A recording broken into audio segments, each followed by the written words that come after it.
पहिली गोष्ट पटकन निर्णय घ्या. आमची अडचण काय माहिती आहे? इंग्रजांनी 150 वर्ष आमच्यावर राज्य केलं.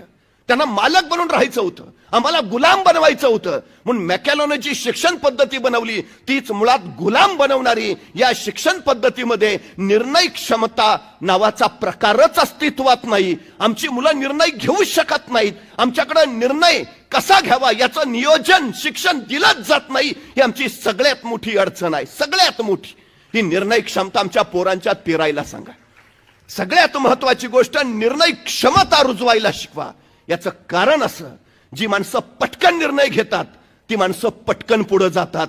जी माणसं निर्णय घेण्यासाठी प्रचंड वेळ लावतात ती माग माग माग राहतात. हा सगळ्यात मोठा वस्तुपाठ आहे. पोरांना सांगा निर्णय का नाही घेत, तर निर्णय चुकला तर याची भीती प्रत्येकाच्या मनात असते. यश आणि आपण यांच्यामध्ये फक्त भीती उभा असते, दुसरं कुणीही उभा नसतं. हे पहिलं लक्षात ठेवा. आणि भीतीवर विजय मिळवायचा एकच मार्ग आहे, तिच्यावर सरळ आक्रमण करा. बचावाचा सर्वोत्तम पर्याय आक्रमण, बस. दुसरा प्रकारच अस्तित्वात नाही. कसली भीती आहे? बरं, ही अडचण सुद्धा हल्ली काय आहे माहिती आहे? आमची लोक निर्णय का घेत नाहीत? भीती, सतत भीती. ही भीती कुठून येते? ही आमच्या मनात ठसवली जाते. अजूनही मराठी माणसाला व्यापार जमत नाही, मराठी माणूस उद्योग करू शकत नाही, मराठी माणूस एकत्र येत नाही. या संकल्पनाने जन्म घेतला कुठून? भीतीतून. कुठून आली ही भीती? ही निर्माण केली गेली जाणीवपूर्वक. आमच्या पोरांचं तसंच आहे. मला जमेल का, करेन का, होईल का? त्याला स्वतःवर विश्वास नाही का? कारण त्याच्या क्षमतांची त्याला ओळख नाही का? कारण त्याला काय करायचं हेच कळत नाही का? कारण त्याला स्वतःचा निर्णयच घेता येत नाही. त्याच्यातली सगळ्यात मोठी अडचण आहे. सगळ्यात. त्याला सांगा तू निर्णय घे. चुकला काय होईल? अनुभव येईल आणि बरोबर आला यश येईल. नुकसान कुठं काय आहे? सगळ्यात महत्वाची गोष्ट, यशस्वी कोण होतं? जे योग्य निर्णय घेतात ते नव्हे, तर घेतलेला निर्णय योग्यच होता हे जे सिद्ध करतात ते. होऊ दे काय व्हायचंय ते, भीतीवर सरळ आक्रमण करा. आणि आम्ही लक्षात घेतली पाहिजे कशी घडतात हो मुलं. आमच्या घरात एखादं लहान रांगणारं मूल असतं. आई स्वयंपाक करत असते, आईचं लक्ष नाही ते पाहतं आणि ते रांगणारं पोर अंधाराच्या दिशेने झेपावतं. अचानक आईचं लक्ष जातं आणि आई तिथूनच ओरडते, ए नको जाऊ, अंधारात भाऊ असतो, नाही जायचं.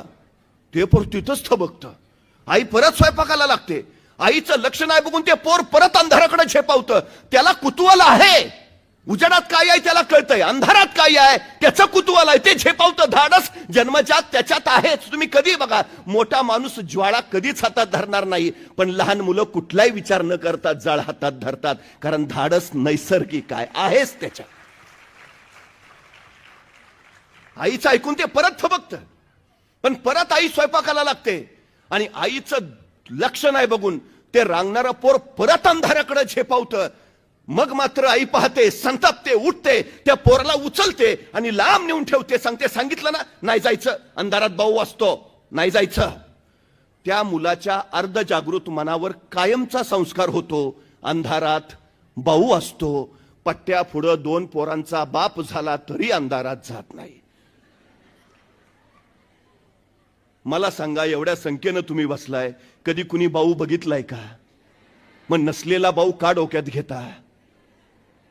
जो अस्तित्वातच नाही, जी भीती, जो प्रकारच नाही, ते कशाला डोक्यात रुजवता? गणित नाही अवघड आहे रे, कुणी सांगितलं तुला? करून तर बघ, आक्रमण कर त्याच्यावर. गणित शरण आल्याशिवाय राहणार नाही, हे सांगा त्याला.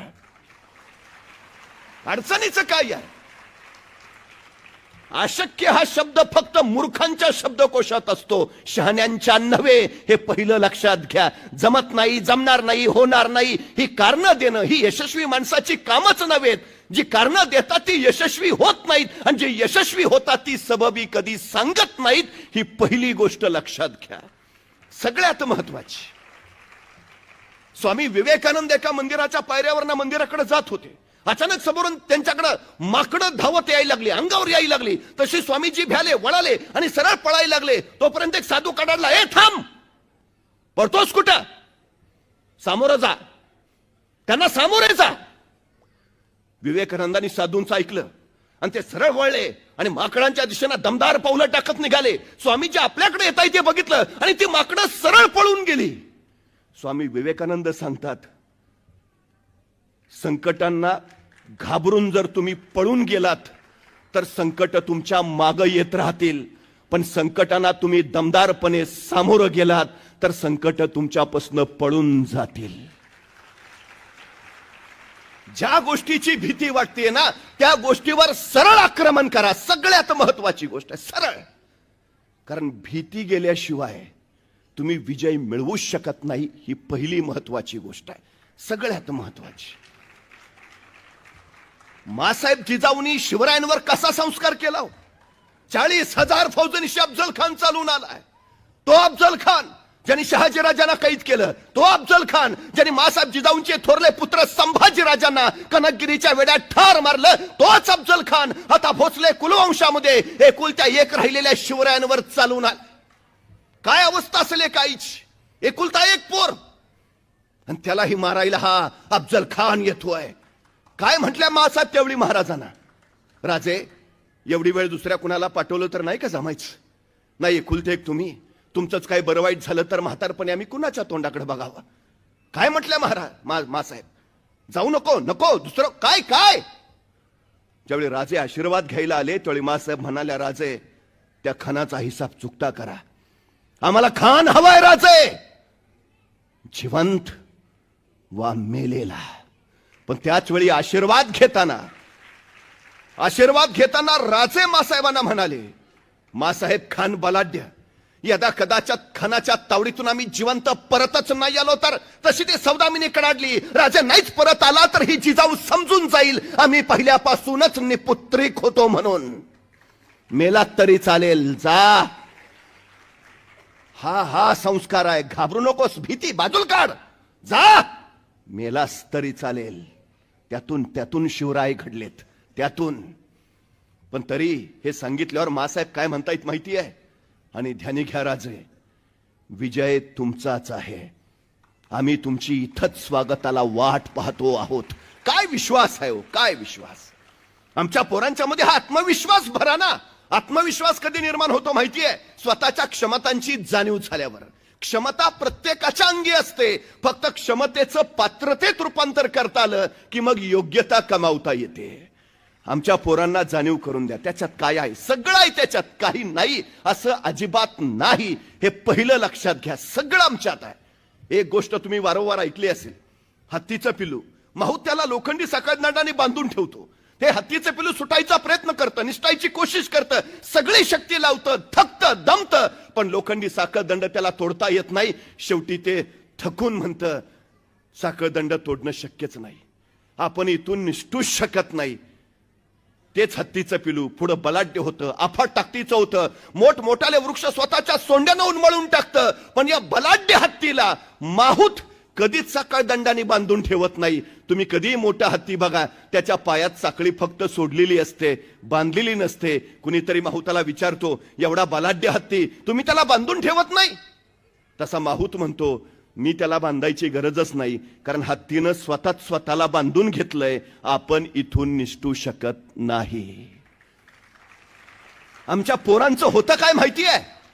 या जगात तुम्हाला बाहेरून कुणी बंधनं घालू शकत नाही, या जगात तुम्हाला बाहेरून कुणी मर्यादा घालू शकत नाही, या जगात बाहेरून तुम्हाला दुसरा कुणीही पराभूत करू शकत नाही. या जगात फक्त तुम्हीच तुम्हाला पराभूत करू शकता, हे पहिलं लक्षात ठेवा. या जगात दुसरं कुणी तुम्हाला विजयी करू शकत नाही, या जगात फक्त तुम्हीच तुम्हाला विजयी करू शकता, हे लक्षात ठेवा. बंधनं नका घालू, मर्यादा घालूच नका. आपण हवं ते करू शकतो, हवं तसं करू शकतो, हवं ते घडवू शकतो. हा विश्वास एकदा उरात येऊ द्या.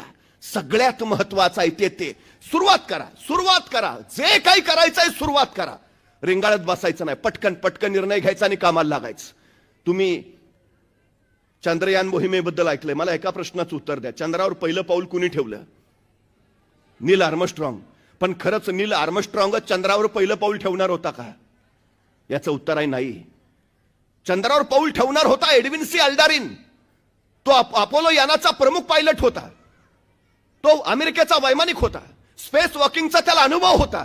तर नील आर्मस्ट्रॉंग त्याचा सहाय्यक पायलट, तो अमेरिकेचा नौसैनिक होता, त्याला स्पेस वॉकिंगचा अनुभव नव्हता, तो सहाय्यक म्हणून एडविन सी अल्ड्रिनच्या सोबत दिला होता. हे अपोलो यान ज्यावेळी चंद्रावर उतरलं त्यावेळी नासाच्या स्पेस सेंटरवरनं पहिला संदेश आला, पायलट फर्स्ट. आणि एडविन सी अल्ड्रिन पुढे झाला आणि चंद्रावर पाय ठेवणार तोच त्याच्या मनात विचारांचा गोंधळ सुरू झाला. मी चंद्रावर पाय ठेवला आणि मी तिथल्या गुरुत्वाकर्षणानं जळूनच गेलो तर, मी चंद्रावर पाय ठेवला आणि त्या वातावरणात मी भरकटलोच तर, मी चंद्रावर पाय ठेवला आणि मी कुठेतरी ओढलाच गेलो तर, तो त्या विचारातच होता. तोपर्यंत नासाच्या स्पेस सेंटरवरनं दुसरा संदेश आला, को पायलट नेक्स्ट. आणि नील आर्मस्ट्रॉंग पुढे झाला आणि कसलाही विचार न करता त्यांनी चंद्रावर पाय ठेवला आणि चंद्रावर पाय ठेवणारा पहिला मानव म्हणून नील आर्मस्ट्रॉंग अजरामर झाला. एडविन सी अल्ड्रिन मध्ये सगळ्या क्षमता होत्या, सगळी कौशल्य होती, सगळं सामर्थ्य होतं, त्याचा सगळा अभ्यास होता, पण फक्त तो योग्य वेळी निर्णय घेऊ शकला नाही आणि म्हणून तो मागं राहिला आणि पटकन निर्णय घेतला. म्हणून नील